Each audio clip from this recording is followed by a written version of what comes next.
General degree college ते professional degree college professor रग्न सेवक नाहानानि बागै यूजीसी नि गाइडलाइन रिक्सावै उमर बारिनानि बागै हासनि मन्त्रियकरा प्रोफेसर डॉक्टर मानिक साहानो कयमेंबलाय याफारका एमएलए सुदीप राय बर्मन आबाय बाक्सा तिनि जुन तालनि 23 सालमारि तांगसालो त्रिपुरा पब्लिक सार्भिस कमिशननि चेयरमैन बाय बहायनो थांगै मालायखा एमएलए सुदीप राय बर्मन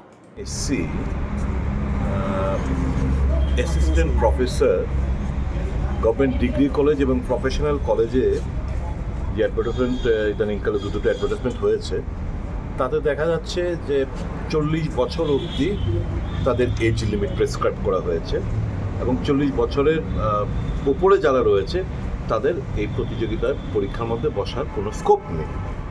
তো আমি চেয়ারম্যান সাহেবের সঙ্গে আমি দেখা বললাম যে ইউজিসির গাইডলাইন তো সে কথা বলছে না, ইউজিসির গাইডলাইন তো কোনো এজ লিমিটই তাদের জন্য প্রেসক্রাইব করেনি এবং এখানে ত্রিপুরা সেন্ট্রাল ইউনিভার্সিটি নিয়োগ হচ্ছে অ্যাসিস্ট্যান্ট প্রফেসর নিয়োগের ক্ষেত্রে কোনো বয়স সীমার কোনো ঊর্ধ্বসীমা নেই, কিংবা এখানে আপনার এই কী বলে ল কলেজ বিভিন্ন জায়গায় এনইলুতে নিয়েছে, ন্যাশনাল ল ইউনিভার্সিটি, তাতেও কোনো এজ বার নেই।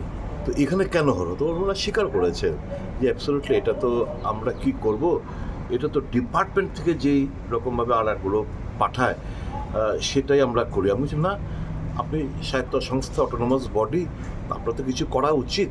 আপনি তো উনি বললেন আমার এই চিঠি তার যুক্তিসঙ্গতা স্বীকার করেছেন এবং বললেন যে ইমিডিয়েটলি আবার গভর্নমেন্টের সঙ্গে ওনারা টেক আপ করবেন যাতে এই জিনিসটা থেকে এই যে আপার এজ লিমিট প্রফেশনাল কলেজগুলোতে এবং গভর্নমেন্ট ডিগ্রি কলেজগুলোতে অ্যাসিস্ট্যান্ট প্রফেসর নিয়োগের ক্ষেত্রে যে 40 বছর যে একটা ঊর্ধ্ব বয়স সীমা সেটা যাতে তুলে দেওয়া হয়, ওনারা আবার সরকারের গোচরে আনবেন এবং কর্তৃপক্ষের গোচরে এনে যা যা করার ওনারা করবেন আমাকে আশ্বস্ত করা হয়েছে।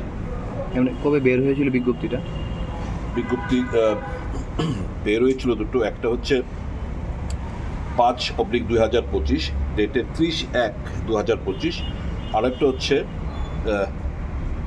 এন নাম্বার 15/2025 ডেটের 7/5/2025।